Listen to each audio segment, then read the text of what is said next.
Então, olha só, eu trouxe aqui um compilado para você dos 20 maiores bancos de dados utilizados no mundo, beleza? Que é ali a estrutura, a infraestrutura onde os dados estão em si. É onde ficam organizadas ali as tabelas, é onde fica organizado ali os próprios bancos, porque cada empresa pode ter mais de um banco de dados em si. Então, cada banco de dados tem uma especificidade. Eu posso ter um banco de dados ali onde eu tenho só as lojas da minha empresa. Eu posso ter um outro banco de dados onde eu vou ter todas as outras informações de clientes. Ah, então eu posso ter um outro banco de dados onde eu vou ter só as informações dos meus produtos. E aí, cada banco de dados tem várias tabelas pequenas. Tabela do código do produto, tabela de quando foi criado o produto com suas modalidades, tabela dos meus clientes, enfim, os mais diversos tipos de tabelas, que é onde estão as informações dos nossos clientes, dos nossos produtos, das nossas dependências e por aí vai, beleza? Então, olha aqui, o Oracle é o top 1, galera, é o banco de dados mais utilizado no mundo. Por quê? Porque o Oracle ele tem várias distribuições que são gratuitas. Então você consegue fazer o download de um banco de dados completo, uma infraestrutura completinha para você aí dar suporte às necessidades das empresas. Então você tem vários bancos de dados como o Oracle, o MySQL, o SQL Server. E aí, galera, a gente tem também bancos de dados que são ali voltados para Big Data, que são bancos de dados que não são relacionais. Eduardo, o que é um banco de dados relacional? É quando você tem um banco de dados que ele tem relacionamento por tabelas. Então, eu quero cruzar aqui a tabela de produto com a tabela de modalidade do produto. Eu preciso ter uma chave que linke as duas tabelas, beleza? Então, quando eu tenho aqui essa chave de relacionamento, eu estou falando de bancos de dados relacionais. Só que imagina aí a internet como é que funciona. Eu tenho lá vídeos, imagens, eu tenho fotos, eu tenho áudio. Como é que eu vou fazer o relacionamento com esses negócios, Eduardo? Como é que eu relaciono um banco de dados de chat? Como é que eu relaciono um banco de dados de rede social? Aí não tem jeito, né, galera? E aí a gente conheceu o mundo do Big Data, e aí existem bancos de dados focados em Big Data, tais como o MongoDB, Cassandra e por aí vai, beleza? O próprio Hadoop em si, aqui o Hive aqui, galera. Então, tá ali parte do framework Hadoop, né? Então, o que a gente vê? Que existem muitos bancos de dados. E o que eu quero trazer para você é que você não precisa saber esses bancos de dados inteiro.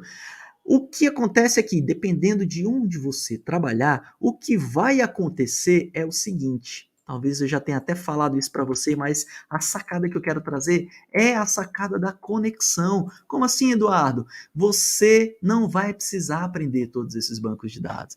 Existe uma parada que é a conexão com o banco de dados em si. Se você está trabalhando no seu ambiente integrado de desenvolvimento, como o Google Colab, por exemplo, e você quer acessar um banco de dados que esteja ali num DB2, por exemplo, o que vai acontecer é que você vai primeiro precisar de acesso a esse banco de dados, né? Lógico, assim, se você vai acessar qualquer outra infraestrutura, alguém precisa te autorizar a fazer isso, né? Então, como que você vai ser autorizado, Eduardo? Imagina que você trabalha aí no Banco do Brasil, beleza? Eu gosto de dar o exemplo do Banco do Brasil, né, galera? O Banco do Brasil. Você está lá na dependência lá de controles internos e você precisa fazer um trabalho lá de acompanhamento da construção das máquinas preditivas, só que os bancos de dados estão todos em DB2. Como é que você joga isso para dentro do Python? Como é que você usa isso por meio do Google Colab? Então, para você acessar esses bancos de dados lá no DB2, os DBAs, os administradores dos bancos de dados, têm que ter parametrizado para você onde está esse banco de dados, e aí aqui entra os parâmetros de configuração. Então tá lá, ó, vai ter o nome de um servidor, vai ter lá um password, ou seja, você vai precisar ser autorizado com senha para entrar, você vai ter lá, aí em alguns casos, você vai ter configurações mais avançadas, como ali as portas que você vai utilizar, se você vai, é claro que você não vai receber o usuário como root, mas o usuário root é o cara lá que vai ser o DBA, digamos assim, né? Mas você precisa de parâmetros para se conectar. E esses parâmetros você vai ter acesso de acordo com a demanda que você tiver em um trabalho específico. Você entende por que você não precisa estudar banco de dados agora? Porque o que você vai precisar é se conectar. Depois que você se conectou, como é que eu vou manipular os dados?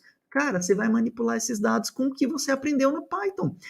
você vai aprender e você vai ver que a gente vai manipular os dados aqui, principalmente semana que vem, e na maratona, que a gente vai manipular os dados por meio do Pandas. A gente vai utilizar lá o pacotinho lá do Pandas e a gente vai fazer toda a manipulação dos dados que estão em, você, do jeito que você vai enxergar os dados, as tabelas, as informações, vai ser a forma como você vai manipular todos os dados, independente se ele vai estar ali no Postgres, se ele vai estar no SAS, se ele vai estar no IBM DB2. Por quê? Porque a forma como você vai se conectar é uma coisa e os dados em si são outra coisa. Você vai enxergar esses dados com o Python, tá bom? Então essa é a sacada que eu queria trazer para você quando a gente fala ali da conexão em si, tá bom?